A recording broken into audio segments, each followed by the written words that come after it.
redonner l'espoir à nos concitoyens et que ce travail de proximité, de terrain, puisse se poursuivre. Le moment venu, ces questions seront abordées, ne vous inquiétez pas. Ce n'est pas cela qui préoccupe pour le moment nos concitoyens. Ils sont plus préoccupés par des questions d'urgence, de menaces aussi vis-à-vis de leurs activités avec cette pandémie du Covid qui donne lieu à des mesures diverses, pas toujours bien ciblées et qui peuvent être contre-productives pour l'activité économique de nos opérateurs économiques, de nos petits commerçants. Oui, Monsieur le Président, en parlant même du Covid, on voit que tout le pays est à l'arrêt depuis plusieurs mois. Quelle est la position de votre parti par rapport aux différentes mesures qui sont prises par le pouvoir? Notre position, c'est que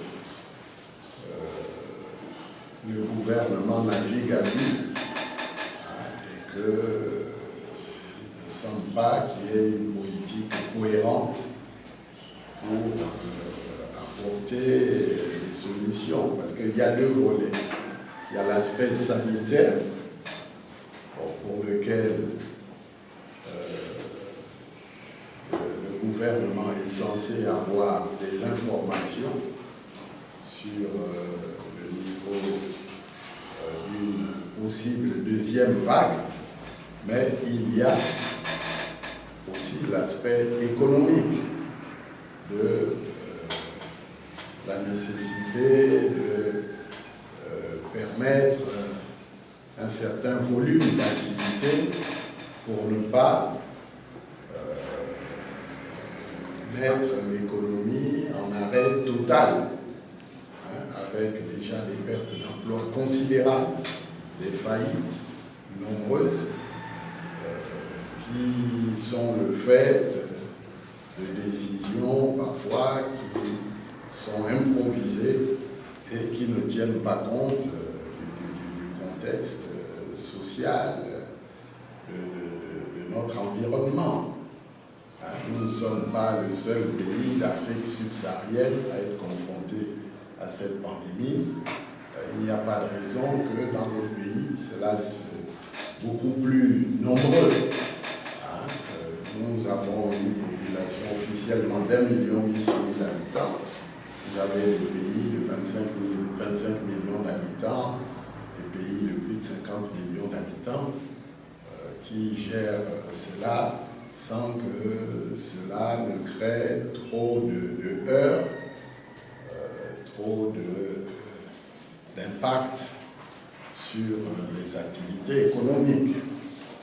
Donc là encore, nous constatons l'amateurisme et l'incompétence de ceux qui ont en charge la gestion du pays. Monsieur le Président, vous avez exposé tout à l'heure, je ne voudrais plus revenir sur la Covid-19, qui vous tient, qui vous préoccupe notamment. Quelles sont les relations, quelle est l'ambiance qui règne au sein de votre parti, et quelles sont les relations qui vous animent avec les autres partis de l'opposition que nous ne pouvons pas citer scientifiquement? Les relations avec les membres de mon parti, vous voyez bien que... Nous parlons des autres partis de l'opposition, politiquement. Nous n'avons pas de problème avec les autres partis de l'opposition. Nous sommes dans des coalitions, au nombre de 2. Nous appartenons à la coalition pour la Nouvelle République, nous sommes membres du G41, c'est cela, où nous avons des réunions régulières avec les autres partis. Je n'ai pas noté de divergence particulière. Voilà. Le peuple gabonais est l'arbitre en dernier recours. Et pour notre part, nous considérons qu'il y a des partis avec qui nous sommes en association qui essayent de faire du mieux possible leur travail d'animation de la vie politique. Bon, maintenant, il y a d'autres catégories sur lesquelles je ne vais pas m'étendre ici, mais j'ai parlé tout à l'heure de problèmes de conviction, j'ai parlé de transhumance politique. Bon, il vous appartient de pouvoir identifier de qui il peut s'agir. Nous ne sommes pas dans la même catégorie.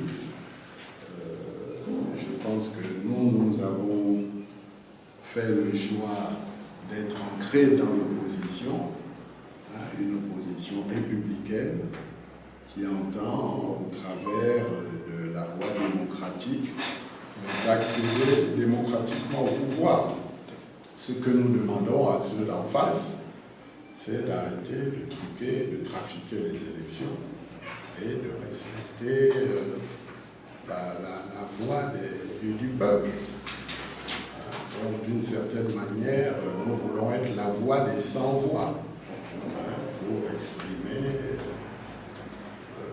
cette volonté de changement qui est à l'esprit de nos concitoyens et qui sont impatients de voir cette traduction concrète.